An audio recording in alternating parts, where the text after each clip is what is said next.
Actitud Saludable es el podcast de Hospital Galenia. Hola, ¿qué tal? Muy buen día. Soy la doctora Brenda Pastrana. Soy cirujano oncólogo certificado en Cancún Oncology Center y Cancún Cancer Institute. El día de hoy vengo a platicarles un poco acerca del cáncer de ovario epitelial. Sabemos de antemano que este tumor es un tumor bastante frecuente.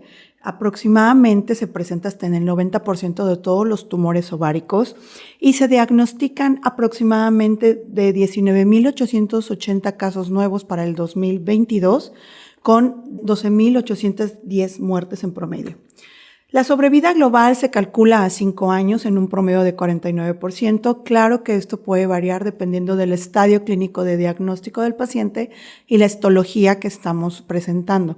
Sin embargo, es una enfermedad que tiene hasta en la mitad de los pacientes diagnosticados enfermedad a distancia al diagnóstico. Por lo tanto, es una importante oportunidad para poder platicar acerca de la detección temprana.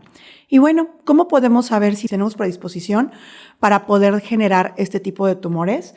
Bueno, los factores de riesgo no varían mucho de todos los de los cánceres. Siempre hay obesidad asociada, tabaquismo y, por supuesto, los famosos antecedentes genéticos. Aquí, bueno, hay 2 síndromes en especial, el BRCA1, mutación BRCA2 y el síndrome de Lynch, que son prácticamente son muy específicos para tumor de ovario. Y esto, en caso de que se haya documentado esta mutación en alguno de los familiares, sabemos de antemano que hay un factor de riesgo elevado para el desarrollo de esta enfermedad. Otra de las múltiples causas y factores asociados para poder generar cáncer epitelial de ovario tiene que ver muchísimo con lo que es la nuliparidad. La nuliparidad, el hecho de no tener descendencia, también incrementa el riesgo para desarrollo de cáncer de ovario de tipo epitelial. Además de que en muchas de las pacientes quienes han ya tenido su pérdida de periodo menstrual con la menopausia, sin embargo, reciben una terapia hormonal sustitutiva, este tipo de pacientes también tienen un aumento de riesgo de desarrollo de cáncer de ovárico epitelial. Otra de las cosas que hemos visto en la actualidad, muchas terapias de fertilización in vitro se ven asociadas a una sobreestimulación hormonal y esto también puede ser asociado a tumores de ovario.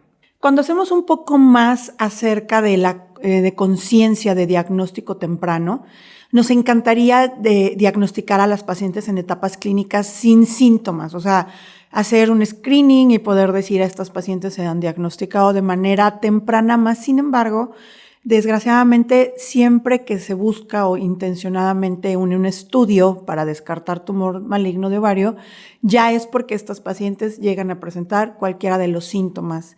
Estos síntomas clínicos iniciales son muy ambiguos. Son pacientes que realmente pueden asociar esta patología a varias otras, incluso pensar o descartar al inicio enfermedades ginecológicas, o sea, no necesariamente asociadas al ovario, como enfermedad pélvica inflamatoria. También lo asocian muchísimo a enfermedades urinarias, o sea, datos de urgencia urinaria o al revés, o sea, datos gastrointestinales completamente confundidos con síndrome de intestino irritable, o los pacientes refieren muchísima distensión abdominal y un dolor inexplicable de recién inicio, que no lo relacionan con con un cambio en la dieta o con alguna otra evidencia. O sea, simplemente es inexplicable ese dolor, es inexplicable esa distensión abdominal, o muchas de las veces las pacientes llegan a presentar un aumento del perímetro abdominal asociado a ascitis, que es líquido libre en el abdomen, que está tenso muchas de las veces, y es cuando las pacientes acuden a buscar atención médica. Y esto es importante que sepamos porque muchas de las veces, como les mencioné, este diagnóstico es un diagnóstico de descarte. O sea, se hacen varios diagnósticos iniciales previos, se trata de buscar muchas causas y al final del día se concluye que es un tumor de ovario. Por lo tanto, se ha intentado hacer un screening con la intención de identificar a los pacientes sin presentar síntomas. Como todas las pacientes sanas, se busca un factor que sea prácticamente altamente sugestivo de enfermedad. Entonces, bueno, en la actualidad se han intentado buscar patrones y por lo tanto se ha documentado que los marcadores tumorales asociados con el estudio de imagen puede ser un buen punto para iniciar un screening. Podemos iniciar el screening en aquellas pacientes en las cuales tengamos un antecedente genético o tengamos alguna sospecha de diagnóstico con un ultrasonido pélvico, ya sea pélvico o transvaginal, un ultrasonido ginecológico en el cual se haga un rastreo intencionado de ambos ovarios y la búsqueda intencionada de marcadores tumorales en sangre. Los marcadores tumorales en sí como tal no hacen un diagnóstico. Hay que recordar que estos se deben de asociar a la clínica de presentación y además a algunas alteraciones identificadas por imagen. Dentro de los marcadores tumorales hay varios, o sea, no es solo uno, pero el más común es el CA125 asociado al cáncer epitelial de ovario. Más sin embargo, tenemos también otro tipo de marcadores tumorales no asociados, más bien asociados a tumores germinales, como son la hormona gonadotrópica coriónica, la deshidrogenasa láctica, así como la alfa-fetoproteína. Sin embargo, este tipo de marcadores los buscaríamos en pacientes muy jóvenes, en pacientes en las cuales no ha habido embarazos, normalmente son niñas, son adolescentes que presentan estos síntomas que les mencioné, y sin embargo no hay un cuadro clínico muy evidente. Entonces, a estas chicas se les puede iniciar con un ultrasonido pélvico y también asociado con la toma de marcadores tumorales en sangre. También es importante recordar que, bueno, cuando nosotros ya tenemos un dato clínico, lo más importante es iniciar con los estudios más básicos, como por ejemplo los marcadores tumorales asociados al ultrasonido, más sin embargo, si ya tenemos un dato muchísimo más sugestivo de involucro a otros órganos, como por ejemplo la saciedad temprana, o sea que los pacientes comen y se sienten llenos de manera muy rápida, pacientes que dejan de comer incluso lo pueden asociar a pérdida de peso. Entonces, en este tipo de pacientes podemos iniciar con un estudio o complementar los estudios iniciales con un estudio de tomografía para poder conocer dimensiones y relación con órganos alrededor del ovario, o sea, la relación que hay dentro del abdomen con el resto de los órganos. Y esto es importante porque nos puede dar una muy clara idea acerca del abordaje inicial que se debe de llevar en cada paciente. Hay que recordar que el tratamiento del cáncer de ovario es individualizado. Normalmente lo que se sugiere es un abordaje inicial quirúrgico, más sin embargo recordar que cada paciente tiene un estadio clínico y una histología diferente.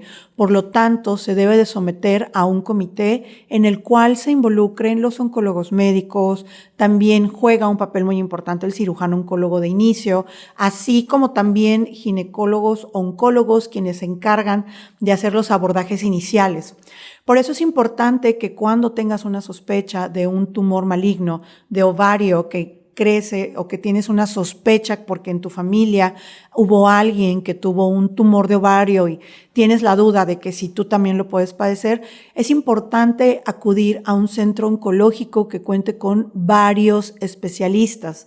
Cada especialista juega un papel distinto y es muy importante que verifiques que los oncólogos que están a cargo de tu tratamiento o de tu diagnóstico o de tu protocolo de diagnóstico sean certificados. Es muy importante verificar que efectivamente el médico que te esté tratando cuente con todos sus papeles, cuente con sus títulos, sus cédulas, que todo esté en orden y que además tenga una certificación.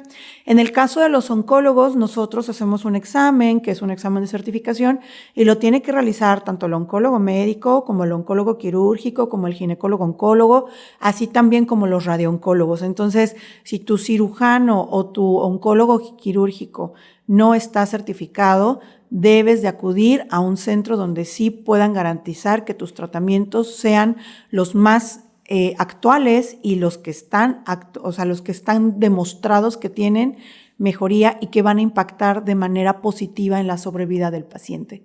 Por lo tanto, todos los pacientes que tengan sospecha o dudas acerca de cómo poder iniciar un protocolo diagnóstico o si es que mi familiar o yo tenemos algún riesgo, es importante que se acerquen a centros certificados.